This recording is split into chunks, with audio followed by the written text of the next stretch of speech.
محمد كما صليت على إبراهيم وعلى آل إبراهيم إنك حميد مجيد اللهم بارك على محمد وعلى آل محمد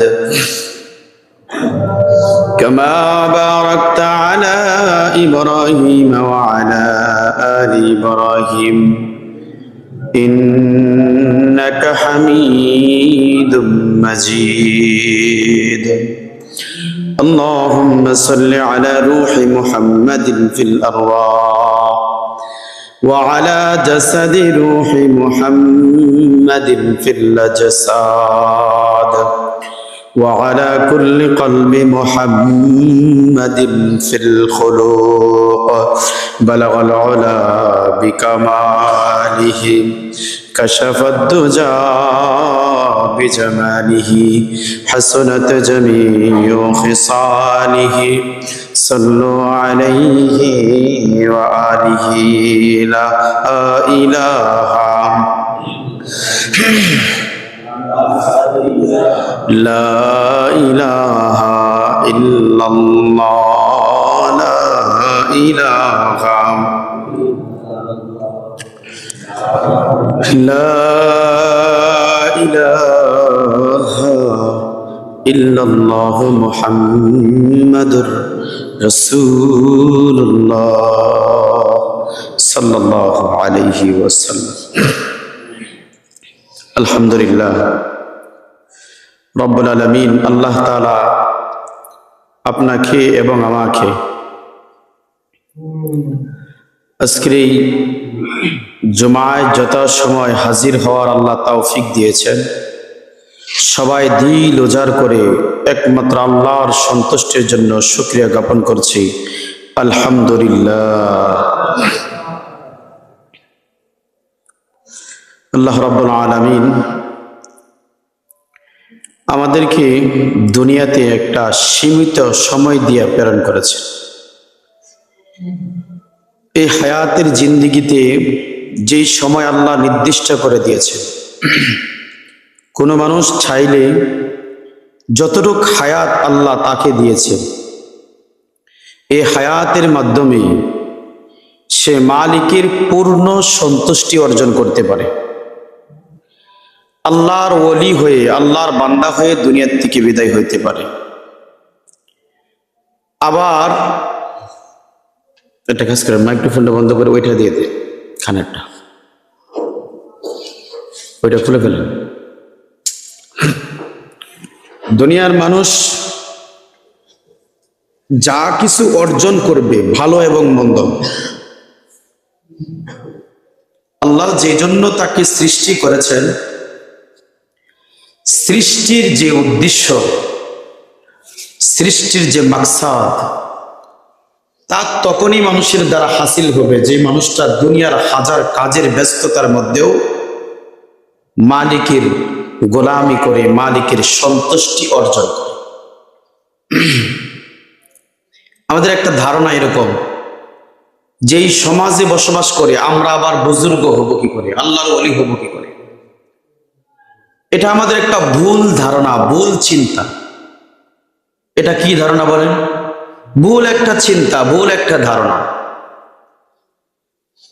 সমাজের মধ্যে আমরা যারা বসবাস করতেছি, এখানে থেকেই মালিকের সন্তুষ্টি অর্জন করতে হবে। আমরা মনে করি বুজুর্গ ব্যক্তিকে দুনিয়ার মধ্যে যে বান্দা সারাদিন তসবিহ একটা জপতেছে, সুবহানাল্লাহ সুবহানাল্লাহ সুবহানাল্লাহ সুবহানাল্লাহ, সারাদিন নামাজ পড়তেছে, সারাদিন রোজা রাখতেছে, খায় দায় জঙ্গলে থাকে, তার কোনো পরিবার নাই, আমরা তাকে দেখলে মনে করি আয় বিশাল বড় বুজুর্গ মানুষ। বাস্তবতা অর্থে এরকমই, আমরা তাদেরকেই বুজুর্গ মনে করি। প্রকৃত অর্থে যে বান্দা আল্লাহর সন্তুষ্টির জন্য ইবাদত করে, সে ইবাদত করবে দুনিয়ার কেউ জানুক এটা সে পছন্দ করবে না। কথা বুঝে আসছে কি? ইবাদত করবে দুনিয়াতে, কিন্তু দুনিয়ার কোন মানুষ জানুক সে ইবাদত গুজার, এটা সে পছন্দ করবে না। আপনাদেরকে একজন গায়রতওয়ালা মানুষের ইতিহাস শুনিয়েছিলাম, যে হযরত আবু বকর সিদ্দিক বা উসমান রাদিয়াল্লাহু তাআলা, হযরত উসমান রাদিয়াল্লাহু তাআলার কাছে একজন ব্যক্তি আগমন করলেন। তার পরিবার সম্বন্ধে জানতে চাইলেন, আপনার পরিবারে আপনার বিবি কেমন আছে? আমাদের সমাজে অহরহ আমাদের বন্ধু, আমাদের আত্মীয় স্বজন আমাদেরকে জিজ্ঞাসা করে না যে ভাই তোমার বউ কেমন আছে, দোস্ত তোমার বউটা কেমন আছে, এরকম জিজ্ঞাসা করে কিনা? আমাদেরকে জিজ্ঞাসা করে, আমরা হাসতে হাসতে কি বলি যে ভালো আছি। আর ভালো না শুধু কেন, যে তুই ফোন দিয়ে জিজ্ঞাসা করতে পারিস তোর ভাবি কেমন আছে? আরে বলে কি বলে না? বলে। কেন বলে? খবর নেওয়ার জন্য। এটা শরীয়তে কতটুক জায়েজ? শরীয়তে এটা কতটুক জায়েজ আপনি বলেন? হযরত উসমান রাদিয়াল্লাহু তাআলা কে জিজ্ঞাসা করলো, যে হযরত উসমান দিকে জিজ্ঞাসা করলো আপনার পরিবার কেমন আছে? তিনি পিছন থেকে তলোয়ারটা বের করে বললেন, আরেকবার যদি আমার ফ্যামিলি সম্বন্ধে তুমি জিজ্ঞাসা করো, একেবারে এক কূপ দিয়ে কল্লাটা ফেলে দেবে। আমার বিবি কেমন আছে এটা তোমার জানার কি প্রয়োজন?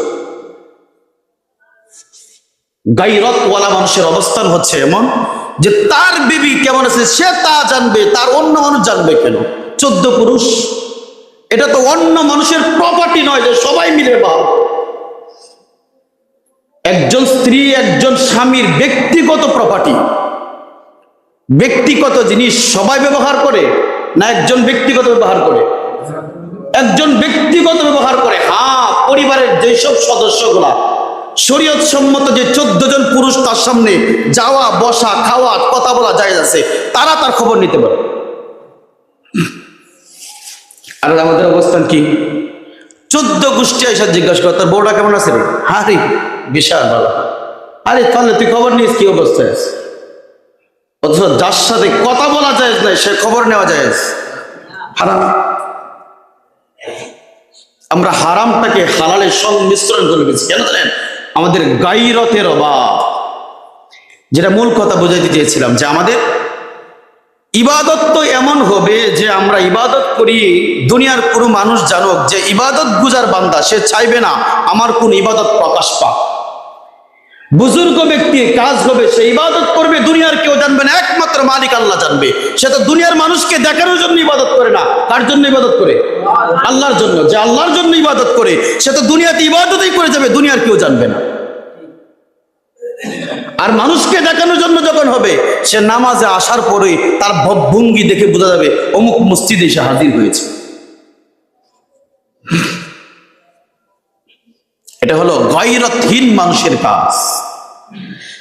বুজুর্গ ব্যক্তি তাকে বলা হয় যে সংসারে থাকে, সমাজে থাকে, সবার সাথে চলাফেরা করে, হালাল ইনকাম করে, হারাম থেকে বেঁচে থাকে, নিজেও বেপরদাশীলের সঙ্গী হয় না, স্ত্রীকেও বেপরদার সঙ্গী বানায় না, পরিবারকেও বেপরদাসীর সঙ্গী বানায় না, পরিবারকেও পর্দাসীন করে রাখার চেষ্টা করে। ওই লোকটাকে, ওই পুরুষটাকেই তো গায়রতওয়ালা দিনদার বুজুর্গ আল্লাহওয়ালা ব্যক্তি বলে। মানুষ টাকা কামাই করে কি জন্য বলে? টাকা কি জন্য কামাই করে? আমাদের মানুষের মাকসাদ জানা না। টাকা কামাই করে কি জন্য কামাই করে তাও মানুষের মাকসাদ জানা নাই। দোস্ত, দুনিয়ার মধ্যে একজন মানুষকে আল্লাহ যা হায়াত দিয়েছে, 60 বছর, 50 বছর, 30 বছর, 70 বছর, 80 বছর, 100 বছর, যার যেই পরিমাণ হায়াত আল্লাহ নির্দিষ্ট করে দিয়েছে, তার 1 সেকেন্ড আগেও তার মৃত্যু হবে না, 1 সেকেন্ড পরেও তার মৃত্যু হবে না। যখন যা নির্ধারিত করা হয়েছে তার মধ্যেই মৃত্যু হবে। তার মানে তার হায়াতের সময়সীমা নির্দিষ্ট না অনির্দিষ্ট? নির্দিষ্ট। আল্লাহ তো কোরআনে কারিমের মধ্যে বলে দিয়েছেন, কুল্লু নাফসিন যায়িকাতুল মাউত, যে তোমাদের জন্য আমি আল্লাহ মৃত্যু নির্ধারিত করে দিয়েই তোমাকে দুনিয়াতে প্রেরণ করেছি। এরপর আল্লাহ তো বলেছেন দুনিয়ার মধ্যে সূরাতুল মুলকের 2 আয়াতে, আল্লাযী খালাকাল মাউতা ওয়াল হায়াতা লিয়াবলুয়াকুম আইয়ুকুম আহসানু আমালা। আমি তোমাদেরকে দ্বিতীয়বার আল্লাহ বলে তোমাদেরকে যে মৃত্যু দিয়েছি এবং হায়াত দিয়েছি, আল্লাযী খালাকাল মাউত ওয়াল হায়াত। মুফাসসিরিনে কেরাম বলেন আল্লাহ এখানে মৃত্যুর কথা আগে আনলেন কেন, হায়াতের কথা পরে নিলেন কেন? আল্লাহ মৃত্যু দিয়ে সুসংবাদ দিতে চায়, বান্দা তোমার জন্য তুমি যাই কিছু করো না কেন, মৃত্যু তোমার নির্ধারিত। হায়াত যেটা দিয়েছি এটা সীমিত সময়ের জন্য। অল্প লম্বা একটা সময়ের জন্য নয়, সীমিত সময়ের জন্য। আল্লাহ বলে আল্লাযী খালাকাল মাউতা ওয়াল হায়াতা লিয়াবলুয়াকুম আইয়ুকুম আহসানু আমালা। আমি আল্লাহ তোমাকে মৃত্যু এবং হায়াতের মধ্যবর্তী সময়ের মধ্যে যে জীবনটুকু আমি আল্লাহ তোমাকে দিয়েছি, যা দিয়েছি তার মধ্যে আমি আল্লাহ কেন দিয়েছি জানো? আমি আল্লাহ তোমাকে পরীক্ষা করার জন্য আল্লাযী খালাকাল মাউতা ওয়াল হায়াতা লিয়াবলুয়াকুম আইয়ুকুম আহসানু আমালা। আল্লাহ বলে আহসান শব্দ ব্যবহার করে বলে, বান্দা তুমি দুনিয়ার মধ্যে থেকে তুমি দুনিয়ার মধ্যে দুনিয়ার লোভে পড়ে যাও কিনা, দুনিয়ার মায়ায় পড়ে যাও কিনা, সন্তানের মায়ায় পড়ে যাও কিনা, বিবির মায়ায় পড়ে যাও কিনা, টাকার মায়ায় পড়ে তুমি আমার আল্লাহকে ভুলে যাও কিনা। আমি আল্লাহ পরীক্ষা করার জন্য তোমাকে অল্প একটু সময় দিয়ে দুনিয়াতে প্রেরণ করেছি। তুমি দুনিয়াতে ইবাদত করলেও তোমার মৃত্যু তোমার কাছে এসে হাজির হবে, ইবাদত না করলেও তোমার কাছে মৃত্যু এসে হাজির হবে। তুমি দুনিয়ার মধ্যে মালিকের সন্তুষ্টি অর্জন করলেও তোমার কাছে মৃত্যু এসে হাজির হবে। তুমি দুনিয়ার মধ্যে মালিকের সন্তুষ্টি অর্জন করলেও দুনিয়ার মধ্যে তোমার মৃত্যু হাজির হবে। দুনিয়ার মধ্যে তুমি গরিব হলেও তোমার কাছে মৃত্যু এসে হাজির হবে, ধনী হলেও তুমি দুনিয়ার মধ্যে তোমার কাছে মৃত্যু এসে হাজির হবে। তুমি বড় লোক হোক বা ধনী হোক, যে অবস্থায় থাকে না কেন, তুমি সমাজের একজন নিম্ন স্তরের মানুষ, তোমার কাছেও মৃত্যু এসে হাজির হবে। তুমি সমাজের ধনট্টম একজন মানুষ, তোমার কাছেও মৃত্যু এসে হাজির হবে। তুমি সমাজের ধনী গরিব ভেদাভেদ দেখবে না, যখন যার মৃত্যুর সময় হয়ে যাবে সাথে সাথে আজরাইল এসে হাজির হবে, তখন আর এক সেকেন্ড বিন্দু পরিমাণ সময় তোমাকে দেওয়া হবে না। যখন তোমার সময় শেষ হয়ে যাবে সাথে সাথে আল্লাহ পাক রব্বুল আলামিন তোমার কাছে আজরাইলকে পাঠাইয়া দিবি। আল্লাহ বলে আইনামা তাকুনু ইউদরিকুমুল মাউত ওয়ালাউ কুনতুম ফি বুরুজিম মুশাইয়াদা। বান্দা তুমি এই কথা মনে রাখো যে আমি আল্লাহ পাক রব্বুল আলামিন আইনামা তাকুনু ইউদরিকুমুল মাউত। তুমি যদি দুর্গের ভিতরে গিয়ে লুকাইয়া থাকো, পলাইয়া থাকো যে আল্লাহ আমাকে এখান থেকে ধরতে পারবে না, চিন্তা করো না, না না, আমি আল্লাহ আইনামা তাকুনু ইউদরিকুমুল মাউত ওয়ালাউ কুনতুম ফি বুরুজিম মুশাইয়াদা। তুমি যদি পাহাড়ের ভিতরে গিয়ে লুকাও, দুর্গের পর্বতের পাহাড়ের পিছনে গিয়ে লুকাও, যদি আসমান সাত আসমানের উপরে গিয়ে লুকাও, অথবা জমিনের সাত তবক জমিনের নিচেও গিয়ে লুকাও, সেখান থেকে আজরাইল তোমাকে ধরে নিয়ে আসবে। আর যেখানে আল্লাহ, যে জায়গার মধ্যে যেখানে আল্লাহ তোমার জন্য মৃত্যু নির্ধারিত করে রেখেছেন সেখানেই মৃত্যু হবে। কি করে যাইবা সেটা আল্লাহর ব্যাপার, কি করে পৌঁছাবে সেটাও আল্লাহর ব্যাপার, তোমাকে কি করে মৃত্যু দিবে সেটাও আল্লাহর ব্যাপার। কিন্তু আল্লাহ যেখানে নির্দিষ্ট করেছেন সেখানেই তোমার মৃত্যু হবে, বাঁচার কোনো উপায় থাকবে না। আপনি দুনিয়াতে ইবাদত করেন আর না করেন, আপনি মালিকের শুকরগুজার বান্দা হন আর না হন, মৃত্যু আপনার কাছে হাজির হবে, এটা সত্য কথা। শুধু তো হাজির হলেই শেষ হবে না, সাক্ষী জানি কয়জন? যা দুনিয়াতে করতেছি তার জন্য সাক্ষী কয়জন? আরে কথা বলেন না, সাক্ষী তো 4 জন দিয়েছিলাম আপনাদেরকে, 4 সাক্ষী আল্লাহ দাঁড় করাবে, একজন আল্লাহ বলে দুনিয়ার মধ্যে তোমার চক্ষুগুলা তোমার বিরুদ্ধে সাক্ষী দিবে। চোখের দ্বারা দুনিয়ার মধ্যে কি কি নাফরমানি করছো সূরাতুল ইয়াসিন দ্বারা আপনাদেরকে প্রমাণ দিয়েছিলাম, বলে গেছেন? ইয়াসিন থেকে প্রমাণ দিয়েছিলাম না? সূরাতুল ইয়াসিনের মধ্যে তো আল্লাহ তাআলা বলে দিয়েছেন, বান্দা দুনিয়ার মধ্যে তুমি যা করতেছো সবকিছুর জন্য যে আমি আল্লাহ মৃত্যু নির্ধারিত করেছি, ইহার মধ্যে থেকে বাঁচার কোনো উপায় নাই। 1 নাম্বার হলো আপনার চক্ষু সাক্ষী দিবে, সেটা আপনার জবান আল্লাহ বন্ধ করে দিবে। 2 নাম্বার আপনার 2 হাত সাক্ষী দিবে। 3 নাম্বার আপনার 2 পা সাক্ষী দিবে। 4 নাম্বার আপনার শরীরের চামড়া আপনার বিরুদ্ধে সাক্ষী দিবে, দুনিয়ার অমুক জায়গার মধ্যে দাঁড়াইয়া এই নাফরমানিগুলো তুমি করেছিলাম। এই 4 জন সাক্ষীর কথা 1 নম্বরে বলেছিলাম। 2 নাম্বার বলেছিলাম আল্লাহ পাক রব্বুল আলামিন বলেন আপনার কাদের মধ্যে কি আছে? 2 জন ফেরেশতা আছে, কিরামান কাতিবিন, সম্মানিত লেখক, তারা আপনার বিরুদ্ধে সাক্ষী দিবে। আপনি যা নাফরমানি করেছেন সব আপনার সামনে উপস্থিত করবে। 3 নম্বর সাক্ষীর কথা বলছিলাম, যেই জমিনের মধ্যে দাঁড়াইয়া, যেখানে দাঁড়াইয়া আপনি অন্যায় করেছেন, সূরাতুল জিলজালের আয়াত দিয়ে প্রমাণ দিয়েছিলাম। আল্লাহ বলবে জমিন আপনার বিরুদ্ধে সাক্ষী দিবে। যেই জমিনের মধ্যে দাঁড়াইয়া অন্যায় করেছেন সেদিন জমিনের জবান আল্লাহ করে দিবে, জমিন আপনার বিরুদ্ধে সাক্ষী দিবে। 4 নম্বর, যিনি সাক্ষী দিবে তার সামনে তো মিথ্যা বলার কোনো সুযোগই থাকবে না। যেই মালিকের সামনে দাঁড়াইয়া আমরা নাফরমানি করতেছি, যেখানে দাঁড়াইয়া অন্যায় করতেছি, যেখানে দাঁড়াইয়া মালিকের নাফরমানি করতেছি, আল্লাহ দেখে কি দেখে না? আল্লাহ দেখতেছে, আল্লাহ নিজে স্বয়ং সাক্ষী হবে। সেদিন তো আপনাকে বাঁচানোর মতন আর কেউ থাকবে না। এই জন্য বলছিলাম ভাই দুস্থ বুজুর্গ, আপনি দুনিয়ার মধ্যে মালিকের ইবাদত করেন আর না করেন, মালিকের সন্তুষ্টি অর্জন করেন আর না করেন, এই দুনিয়ার মধ্যে আপনি থাকতে পারবেন না, এই দুনিয়ার থেকে চলে যেতে হবে, এটাই হলো সত্য কথা। একটা ওয়াকিয়া আপনাদেরকে শোনাই। হাসান বসরির নাম শুনছি আমরা, হাসান বসরি। আজকে আমাদের সমাজের যুবকের অবস্থা হলো, যার শরীরের মধ্যে শক্তি আছে, কি করে টাকা কামাই করবে, কি করে নেতা হবে, কি করে সমাজের মধ্যে অন্যায় কাজে জড়াবে, শরীরের মধ্যে খেলাধুলার জন্য শক্তি আছে, নেতাগিরি করার মতন শক্তি আছে, নেতাগিরি করার মতন সময় আছে, দুনিয়ার মধ্যে মালিকের ইবাদত করার মতন বান্দার কাছে সময় না। সংসারের টাকা উপার্জন করার মতন মানুষের কাছে সময় আছে, দুনিয়ার মানুষের গোলামি করার মতন মানুষের কাছে সময় আছে, কিন্তু যেই মালিক তাকে সৃষ্টি করেছে, যেই জন্য তাকে সৃষ্টি করেছে, সেই মালিকের ইবাদত করার মতো বান্দার কাছে সময় না। আমার আব্বা একটা কথা বলতেন, এটা তখন বুঝে আসতো না, যে বলতো যার কোনো কাজ নাই তার কাছে সময় নেই, যার কি নাই, কোনো কাজ নাই তার সময় নাই। আমার আব্বার এইসব শিলুক শুনলে মাঝে মাঝে মনে হইতো, ধো এই বুড়াটা কি কয় না করে। আসলে প্রকৃত অর্থে আমি আপনাদেরকে অনেক শিলুক মাঝে মাঝে আমার আব্বার এই কথাগুলো শোনায়। আমার আব্বা আমার দাদার কাছ থেকে এগুলো শুনছেন, তিনি বলতেন যে আঘাত ঘাট হবে, আপদ পথ হবে, এগুলা তিনি আমাদেরকে বারবার শোনাইতেন। তখন শুনে মনে হইতো, ধুর এই বুড়াটা কি বলেন না বলে। প্রকৃত অর্থে দেখেছে আমার বাবা যেই শিলুক গুলা, যে উপমা গুলা আমাদেরকে দিয়েছিলেন, এগুলা এখন আসি সমাজের সাথে বুঝতে পেরেছি, এগুলাই প্রকৃত সত্যি কথা। যে মানুষের কাছে বলে, যেই মানুষের কাছে কি নাই, কোনো কাজ নাই, তার হাতে সময় না, তাকে আপনি ইবাদতের জন্য ডাকেন, ব্যস্ত, এখন সময় নেই। অত এই মানুষটাকে দুনিয়ার কোন গোলাম তাকে ডাকছে, যে আল্লাহর আরেকজন গোলাম, সেই গোলাম তাকে, একজন গোলাম আরেকজন গোলামকে তার নেতাগিরি, তার পাওয়ার, তার ক্ষমতার জন্য ডাকে, দেখবেন সব ফেলে দিয়ে রাতের 12টা, 1টা, 2টা, 3টা, 4টা, 5টা সব বাদ দিয়ে সেই গোলামের জন্য বের হয়ে যায়। বের হয় কি হয় না? বাস্তবতা এটাই, যে যার কাছে কি নাই, কাজ নাই, তার হাতে সময় নাই। আমাদের অবস্থাগুলো ঠিক এরকম, যে মালিককে সময় দেওয়ার কথা ছিল, সেই মালিককে সময় দেওয়ার মতন সময় আমাদের নাই।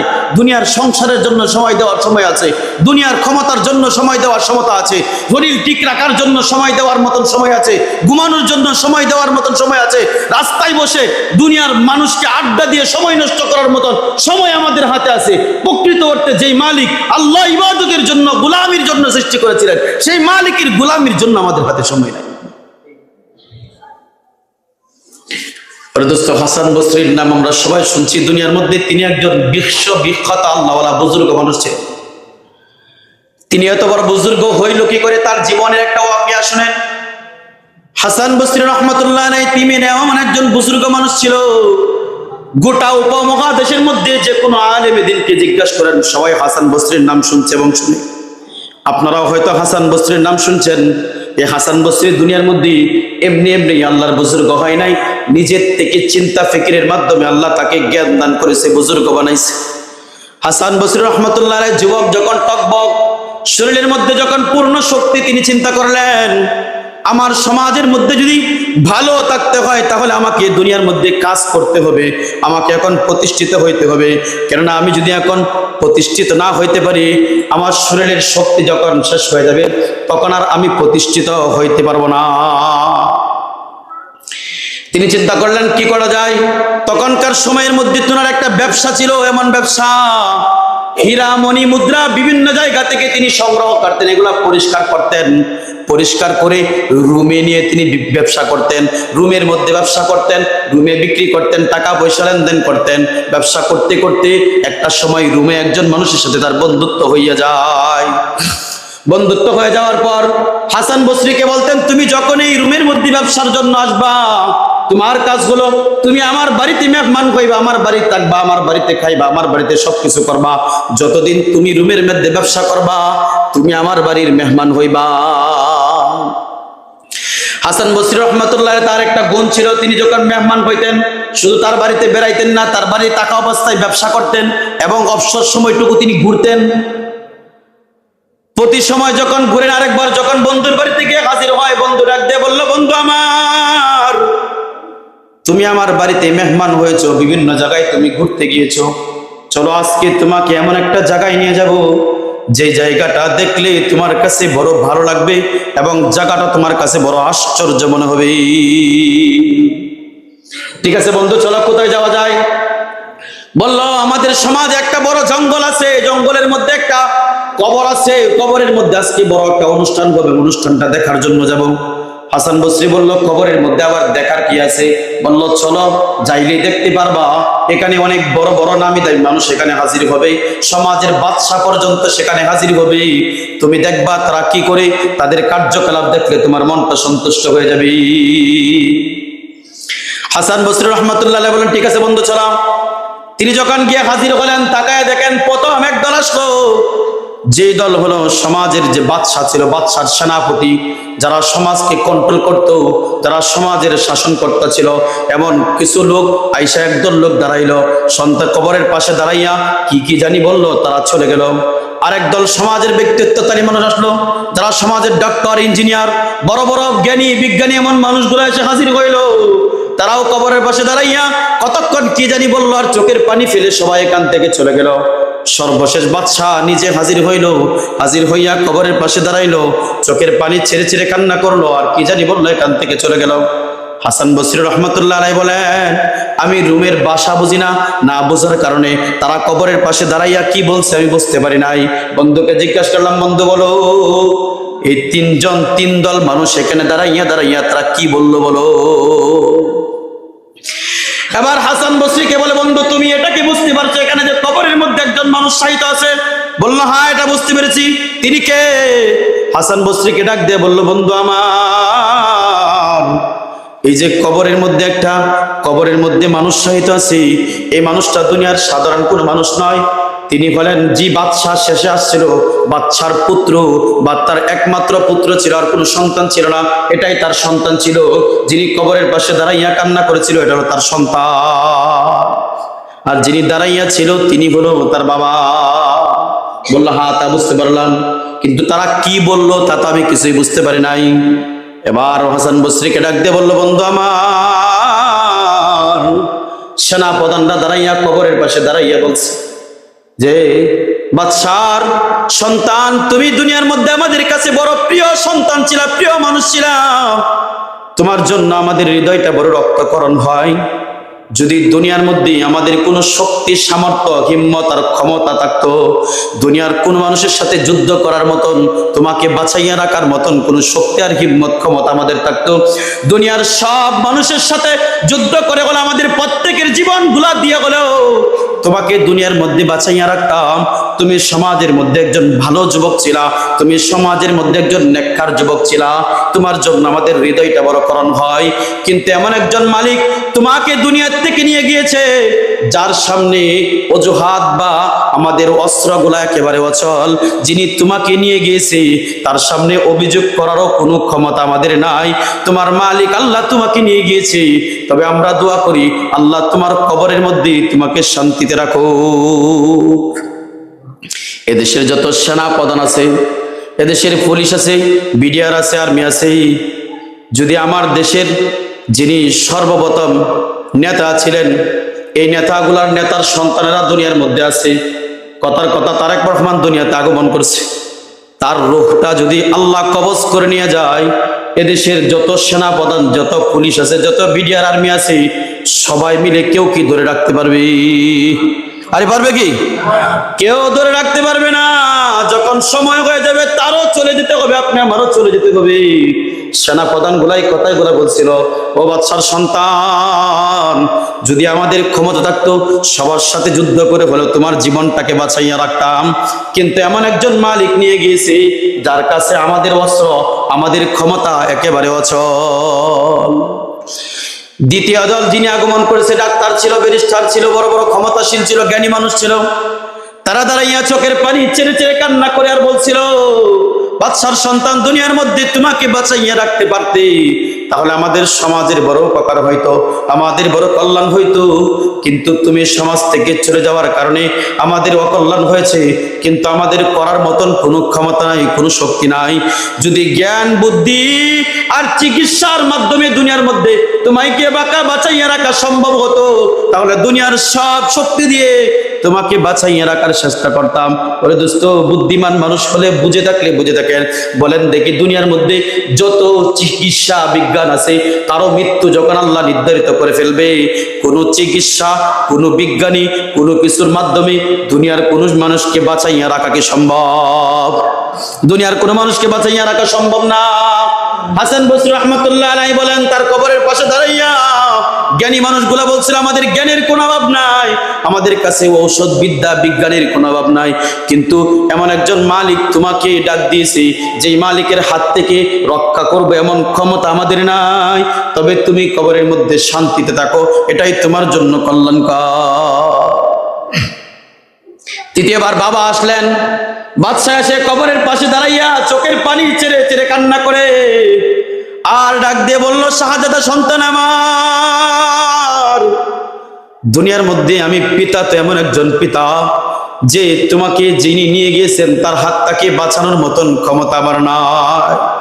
যদি এতটুকু ক্ষমতা আল্লাহ আমাকে দিত যে আমার জীবনটা আমি দিয়ে দিলাম, আল্লাহ তোমাকে বাঁচাইয়া রাখো, তাহলে আমি পিতা দুনিয়ার মধ্যে আমার জীবনটা দিয়ে দিতাম, তারপরও তোমাকে আমি বাঁচাইয়া রাখতাম। কিন্তু তোমাকে যিনি নিয়ে গিয়েছেন তিনি তো দুনিয়ার মধ্যে আর কেউ নাই, তিনি তোমাকে আমাকে উপহার দিয়েছিলেন, আবার তিনি তোমাকে নিয়ে গিয়েছেন। আমি রাখার মতন দুনিয়ার মধ্যে কোনো ক্ষমতা রাখি না। দুনিয়ার কোনো পিতা তার সন্তানকে কি বাঁচাইতে পারবে? আরো জোরে বলেন, বাঁচাইতে পারবে? দুনিয়ার কোনো পিতা তার সন্তানকে বাঁচাইতে পারবে না। বাদশাহ এই কথাই বলছিলেন, সন্তান আমার যদি ক্ষমতা থাকতো আমার জীবনটা দিয়ে বলেও তোমার জীবনটা আমি বাঁচাইয়া রাখতাম, কিন্তু যে মালিক নিয়ে গেছি ওই মালিক আমার কাছে আজরাইল পাঠালে আমাকেও যেতে হবে, তোমার সময় হয়েছে, তুমি চলে গিয়েছো। ও সন্তান আমার, দুনিয়ার মধ্যে যেই মানুষটা গরিব সেও যে চলে দুনিয়ার মধ্যে থেকে সময় হলে চলে যাবে, যেই মানুষটা ধনী সেই মানুষটাও সময় হলে চলে যাবে, যেই মানুষটা দুনিয়ার মধ্যে একটা সবচেয়ে বড় নেতা সেও দুনিয়ার মধ্যে থেকে মৃত্যুর সময় হলে চলে যাবে, যে সমাজের মধ্যে একজন ফকির সেও মৃত্যুর সময় হলে চলে যাবে, যেই বান্দা দুনিয়ার মধ্যে মালিকের ইবাদত করে গোলামি করে মালিকের সন্তুষ্টি অর্জন করেছে সেও দুনিয়ার মধ্যে আজরাইল যখন আসবে দুনিয়ার থেকে চলে যাবে, যেই বান্দা দুনিয়ার মধ্যে মালিকের নাফরমানি করে মালিকের অসন্তুষ্টি অর্জন করে সেই বান্দাও দুনিয়ার থেকে চলে যাবে, কেউ দুনিয়ার মধ্যে থাকতে পারবে না। বাচ্চা সন্তানের কাছে যখন এই কথাগুলো বললেন, হাসান বসরি রহমতুল্লাহ আলাইহি বন্ধুর কথাগুলো যখন শুনলেন, এবার চোখ দিয়ে টপ টপ করে পানি পড়তেছে। হাসান বসরির কথাগুলা নিজের মধ্যে বিবেকের মধ্যে প্রশ্ন করুন, হাসান বসরি নিজেকে কি কথা বলছিল আর কি কথার কারণে তিনি দুনিয়ার মধ্যে এত বড় বুজুর্গ হইল, কথাগুলা ভালো করে বুঝুন। আবার হাসান বসরি রহমতুল্লাহ আলাইহি নিজেকে নিজে প্রশ্ন করে, হাসান, দুনিয়ার মধ্যে তুমি আগমন করেছো, তোমার তো দুনিয়ার মধ্যে কোনো অস্তিত্বই ছিল না, আপনি আমার কোনো পরিচয় ছিল? আরে বলেন, পরিচয় ছিল? আপনি আমার কোনো অস্তিত্ব ছিল না, আপনি আমার কোনো পরিচয় ছিল না, আপনি আমার কোনো নামগন্ধ কিছুই ছিল না। হাসান বসরি আবার নিজেকে ডাক দিয়ে বলল, হাসান, দুনিয়ার মধ্যে তোমার শরীরের মধ্যে শক্তি আছে, তুমি ব্যবসা করে করে টাকা কামাই করতেছো, যদি এই টাকা কামাই তোমার মালিকের সন্তুষ্টি অর্জন করতে না পারে তাহলে তো তুমি দুনিয়ার মধ্যে বিতা। ও হাসান, দুনিয়ার মধ্যে তুমি শরীরের শক্তি দিয়ে দুনিয়া যদি অর্জন করা সম্ভব হয়, এমন একটা সময় আছে এখন তুমি চাইলে এই শক্তি দিয়ে মালিকের গোলামি করে মালিকের ইবাদত করে মালিকের গোলাম হয়ে মালিকের সন্তুষ্টি অর্জন করে দুনিয়া থেকে যাওয়া সম্ভব, কিন্তু মধ্যে যখন বৃদ্ধা বয়সে পৌঁছে যাইবা তখন তুমি চাইলেও অনেক ইবাদত তুমি করতে পারবা না। ও হাসান, দুনিয়ার মধ্যে তুমি নিজেকে গুছাও, তোমার দুনিয়ার মধ্যে কোনো পরিচয় ছিল না, তুমি দুনিয়ার মধ্যে আসছো এমন একটা জিনিস থেকে যেটা নাপাক একটা শুকরানো ছিল। বলুন তো দেখি, দুনিয়ার মধ্যে আমরা যখন দুনিয়ার মধ্যে আসছি কে থেকে আল্লাহ তৈরি করেছেন? নাপাক একটা শুকরানো থেকে। কথা বলেন ঠিক কিনা? এমন একটা নাপাক, যেই নাপাক দুনিয়ার মধ্যে কাপড় লাগলে নাপাক হয়ে যায়, কাপড় দ্রুত করতে হয়। কথা বলেন ঠিক কিনা? আপনি আমি দুনিয়ার মধ্যে এমন এক নাপাক থেকে আল্লাহ তৈরি করেছি যে নাপাকটা শরীরে লাগলে শরীর ধৌতে করতে হয়, কাপড় লাগলে কাপড় ধৌতে করতে হয়, যেখানে লাগলে সেই জায়গাটা পরিষ্কার করতে হয়, না হয়তো পুরা জায়গাটাই নাপাক হয়ে যায়, এখানে কোনো ইবাদত পর্যন্ত চলে না। ওরে দোস্ত, আপনি কখনো চিন্তা করেছেন যে মালিক আপনার কোনো অস্তিত্ব ছিল না, নাপাকহীন একটা শুকরাণু থেকে মালিক আল্লাহ লাখ লাখ শুক্রাণু আপনার মায়ের গর্ভে গিয়েছিল, আল্লাহ এখান থেকে লাখ লাখ শুক্রাণু থেকে একটা শুক্রাণুকে আল্লাহ বাছাই করেছে, আর একটা শুক্রাণুকে বাছাই করে আল্লাহ আপনি আমাকে দুনিয়ার মধ্যে পাঠাইছে। ওরে দোস্ত, নাপাক একটা শুক্রাণু থেকে আল্লাহ মানুষ বানাইলেন, একটা রক্তের টুকরা তৈরি করলেন, হাড্ডিতে রূপান্তর করলেন, গোস্তে রূপান্তর করলেন, আস্তে আস্তে করে আপনার হাত দিলেন, পা দিলেন। মায়ের গর্ভে আপনি 8 মাস 9 মাস ছিলেন। বলুন দেখি সেখানে আপনাকে প্রতিদিন খাবার খেয়ে দিয়েছি? আরো জোরে বলুন কে? প্রতিদিন সেই মায়ের গর্ভে যেখানে আপনাকে কেউ কিছু দেওয়ার মতন ক্ষমতা রাখে না, সেখানে মালিক রিজিক পৌঁছাইছে। আপনার রিজিকের মধ্যে কোনো কমতি হয় নাই, আপনার রিজিকের মধ্যে কোনো সমস্যা হয় নাই। সেখানে মালিক আপনার জন্য দয়া করে করে আপনার মায়ের গর্ভে রিজিক গুলা পাঠাইয়া দিয়েছে। আর আপনি দুনিয়াতে আসার পর মাঝে মাঝেই বলেন আল্লাহ আমাকে কি দিয়েছে। হাসান বসরি এবার বলে, হাসান, দুনিয়ার মধ্যে তোমার কোনো পরিচয় ছিল না, তুমি যুবক হিসেবে তোমার কোনো পরিচয় ছিল না, তুমি একটা নাপাক শুক্রাণু থেকে তোমাকে মালিক মায়ের গর্ভে দিয়েছে। এখান থেকে তোমার মায়ের গর্ভে আল্লাহ তাআলা মালিকের কুদরতি নিজাম দ্বারা আল্লাহ তাআলা তোমার মায়ের গর্ভে তোমাকে আস্তে আস্তে বড় করলেন। 9 মাস 10 বার মায়ের গর্ভে রাখলেন। সেখানে তোমার রিজিকের ব্যবস্থা আল্লাহ করে দিয়েছে। সেখানে যেই মালিক রিজিকের ব্যবস্থা করতে পারে, ওরে দোস্ত, দুনিয়ার মধ্যে হালাল ইনকাম করেন। দুনিয়ার মধ্যে এই মালিক হাজারো কষ্টের মধ্যে যেখানে কেউ রিজিক দেয় না, সেখানে যেই মালিক রিজিক পাঠাইতে পারে। আপনি যদি হালাল ইনকাম আর সৎ পথে থাকার চেষ্টা করেন, আপনার জন্য এই জমিনের মধ্যে মালিক রিজিকের ব্যবস্থা করতে পারে না। আরে পারে কি পারে না? পারে, কিন্তু আমাদের মন মস্তিষ্ক গুলো নষ্ট হয়ে গিয়েছে, আমাদের চিন্তার মধ্যে বড় সমস্যা হয়ে গেছে। দুনিয়ার মধ্যে আমাদের জন্য দুনিয়াটা মনে হয় খেলনার জায়গা। ওরে দোস্ত, খেলনার জায়গা না, এখানে মালিক তোমাকে অহেতুক পাঠাই নাই, মালিক তোমাকে অহেতুক পাঠাই নাই। এবার হাসান বসরি বলে, হাসান, তুমি দুনিয়ার মধ্যে আগমন করলা, দুনিয়ার মধ্যে তুমি দুনিয়ার মধ্যে যেমন ছিলা, তোমার থেকে একটা পশু পাখি দুনিয়ার মধ্যে সবল ছিল। কেমন সবল ছিল? যে একটা প্রাণী, ছোট্ট একটা মুরগির বাচ্চা ডিম থেকে ফুটার পর সাথে সাথে দেখবেন দৌড়ে আর খাবার খুঁজে। খুঁজে কি খুঁজে না? আরে কথা বলেন, খুঁজে কি খুঁজে না? দুনিয়ার মধ্যে মুরগির বাচ্চার থেকে মানুষের বাচ্চা দুর্বল। মুরগির বাচ্চা খাবার বোঝে, আগুনে পড়ে না। মুরগির বাচ্চা নিজেকে হেফাজত করে, মুরগির বাচ্চা নিজেকে নিজে হেফাজত করতে শিখে, দৌড়তে শিখে, হাঁটতে শিখে। মানুষের বাচ্চা 1 বছর 2 বছর পর্যন্ত হাঁটতেই পারে না। তার সামনে আগুন দেন খেয়ে ফেলবে, গু দেন খেয়ে ফেলবে, যা করে সে পায়খানা করছে তার সাথে সাথে এখানে থাকলে এটাই খেয়ে ফেলবে। মানুষ দুর্বলের থেকে, প্রাণী তো অনেক সবল।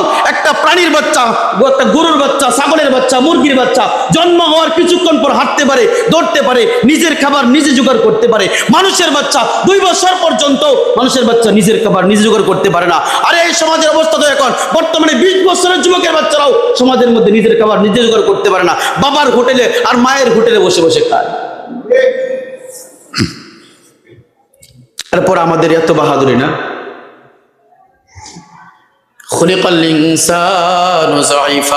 আল্লাহ মানুষকে দুর্বল করে তৈরি করেছে, মানুষকে দুর্বল করে তৈরি করেছে। ওরে দোস্ত, দুনিয়ার মধ্যে আপনি দুনিয়ার মধ্যে যা কিছু করেন না কেন, হাসান বসরির কথাগুলো ভালো করে বুঝুন। তিনি আবার বলে, হাসান, তুমি একটা প্রাণীর থেকে দুর্বল ছিল, তোমার মালিক আল্লাহ তোমাকে ফেরেশতার মাধ্যমে তোমাকে হেফাজত করছে। আপনি ভাবেন প্রতিদিন আপনার এই চোখের পাতিটা কখন পরে আর নেবে? ভাবছেন কোনদিন? আল্লাহ বলে 2 জন ফেরেশতা নিযুক্ত করে রাখছে আপনার এই চোখের পাতিটাকে হেফাজত করার জন্য।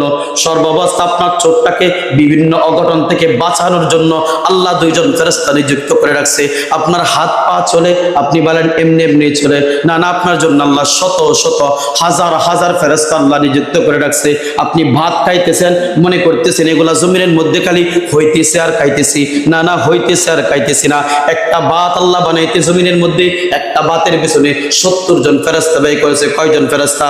আর আপনি একটা লোকমা খাইতেছেন, একটা লোকমার মধ্যে কতগুলা ভাত খাইছেন। আর একটা লোকমা বানাইতে, একটা ভাত বানাইতে 70 জন ফেরেশতা যদি লেগে থাকে, তাহলে আপনি একবার চিন্তা করেন আমার মালিক আল্লাহ আপনার প্রতি প্রতিদিন কত লাখ লাখ কোটি কোটি ফেরেশতা আপনার জন্য লাগাইতেছে। আর লাগাইতে গেছি না বলেন?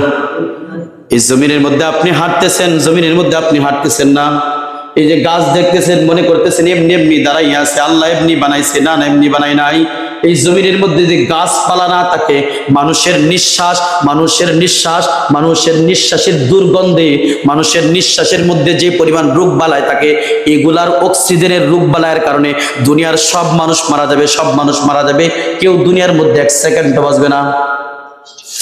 আপনি আমি যখন নিঃশ্বাসগুলা ছেড়ে দেয়, নিঃশ্বাসগুলোর সাথে যে দুর্গন্ধ বের হয়, যে রোগ ব্যাধিগুলা বের হয়ে যায়, সাথে সাথে গাছ এগুলাকে অক্সিজেন হিসেবে গ্রহণ করে।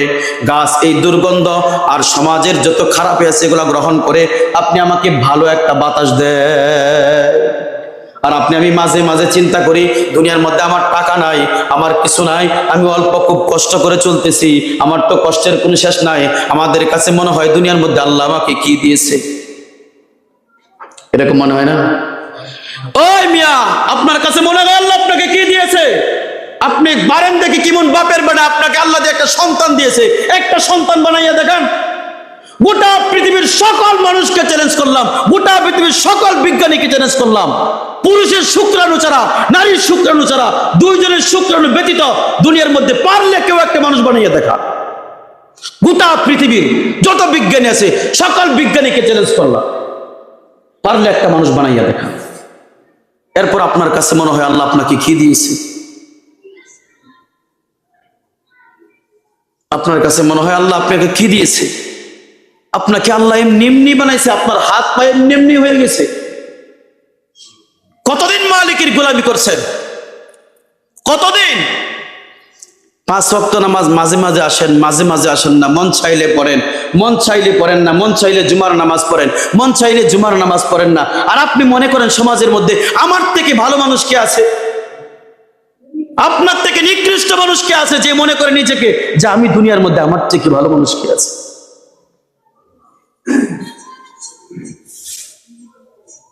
যে ইবাদত গুজার হয়, যে মালিকের সন্তুষ্টির জন্য ইবাদত করে, প্রথমে বলছিলাম দুনিয়ার মধ্যে আপনি আমার কাজ হলো যে ইবাদত করে, যে নামাজ পড়ে, রোজা রাখে, হজ করে, জাকাত করে, বিবিকে পর্দায় রাখে, দুনিয়ার মধ্যে এগুলাকে যে ইবাদত মনে করে, সে কার জন্য করে?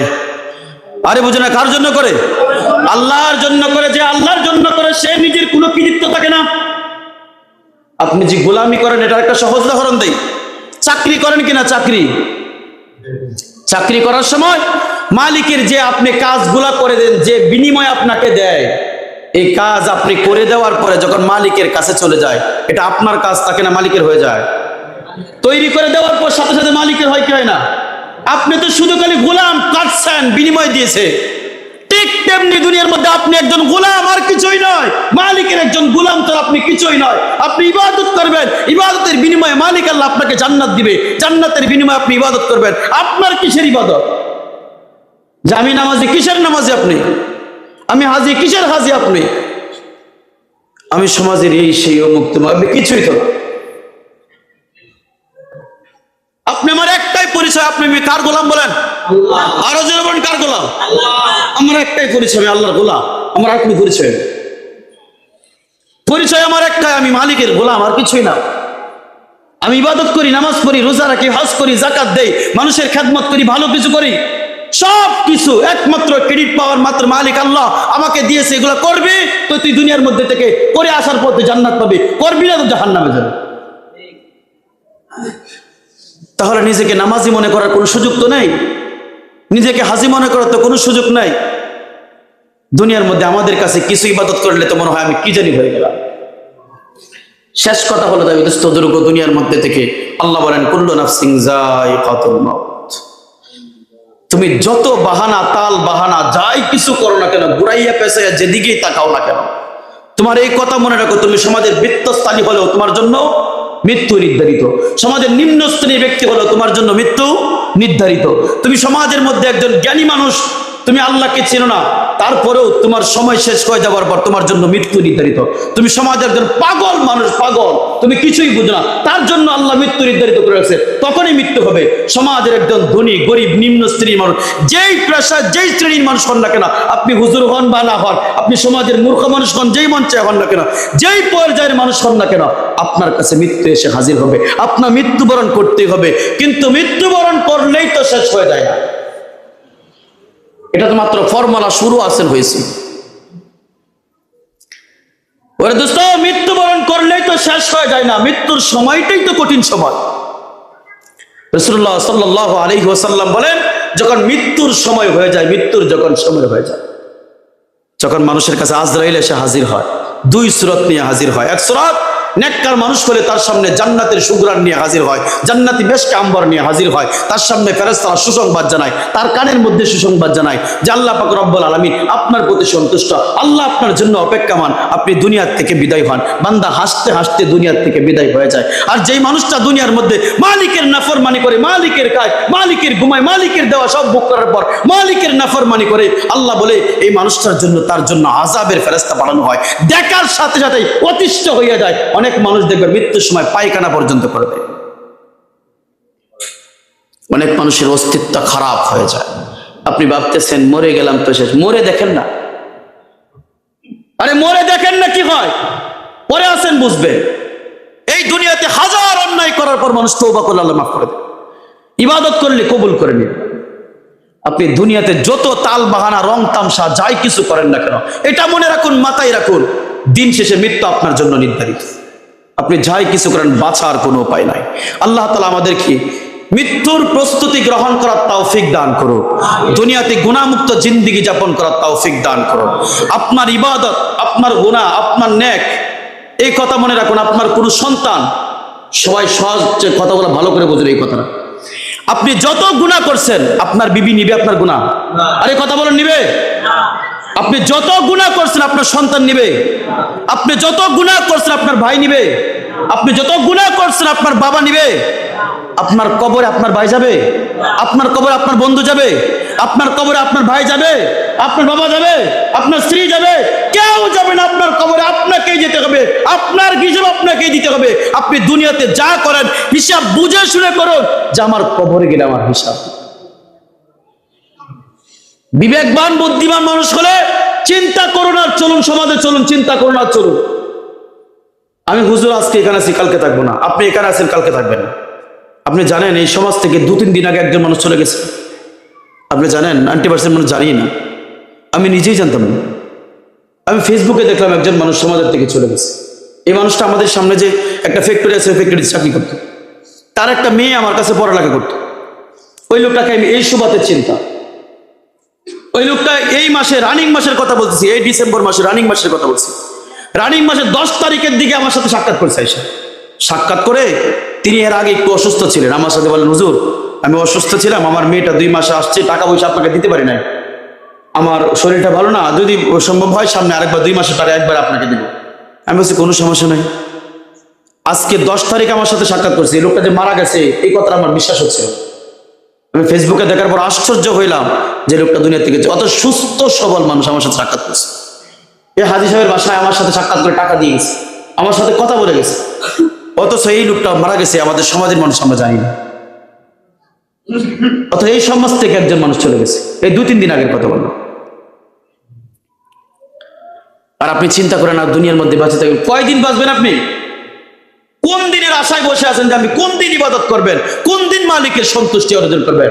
হাসান বসরির শেষ কথা, এটাই আমার শেষ কথা। হাসান বসরি বলছিল, হাসান দুনিয়ার মধ্যে এখন তোমার শরীরে শক্তি আছে, তুমি এখন মালিকের গোলামি অর্জন করে, গোলামি করে, ইবাদত করে, নামাজ পড়ে, জিকির করে, আল্লাহকে ডেকে এই দুনিয়াতে জান্নাতের বাসিন্দা হইয়া এই দুনিয়াতে মালিকের সন্তুষ্টি অর্জন করে, এখনই তোমার দ্বারা সম্ভব, পরে আর সম্ভব না।